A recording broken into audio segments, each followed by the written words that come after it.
Hello বন্ধুরা, স্বাগতম। এই ভিডিওতে আমরা ট্যালি প্রাইমে কর সহ জিএসটি হার কলাম সক্রিয় করার পদ্ধতি বুঝতে যাচ্ছি। অ্যাপ্লিকেশন, চলুন একটি উদাহরণ দেখি। যেমন আপনি পর্দায় দেখছেন, আমরা del XPS laptop 30,000 plus GST দরে বিক্রি করছি। তাহলে আইজিএসটি অন্তর্ভুক্ত করার পরে মোট মূল্য প্রায় 35400, ঠিক?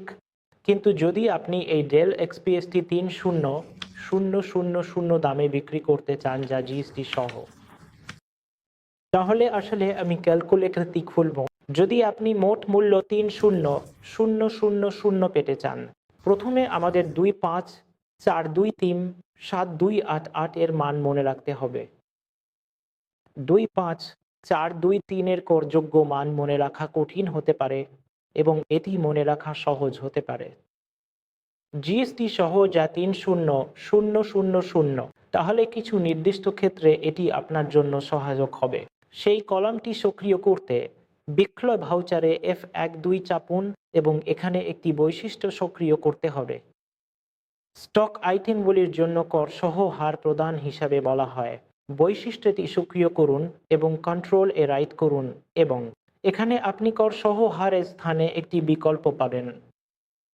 আপনি চাইলে শুধু 3,000 প্রবেশ করুন, তারপর সিস্টেমটি ব্যাক এন্ড গণনা করবে। এখন সিস্টেমটি ঠিক 254237 বেস মূল্য প্লাস জিএসটি হিসাবে গণনা করবে।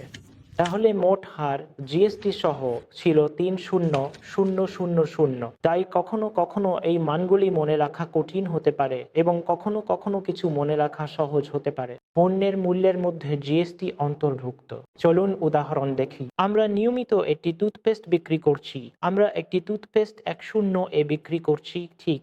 এবং জিএসটি সহ মোট মূল্য 10 পেতে আমাদের 847 মনে রাখতে হবে।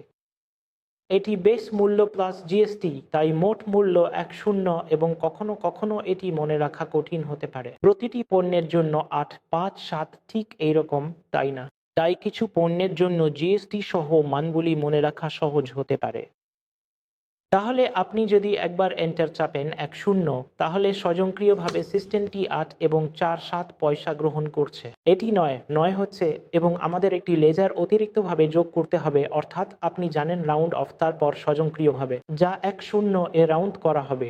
তাই কখনো কখনো 857 মনে রাখা কঠিন হতে পারে। কারণটি হবে এই অতিরিক্ত কলাম ব্যবহার করা যা জিএসটি সহ হয়। ধন্যবাদ।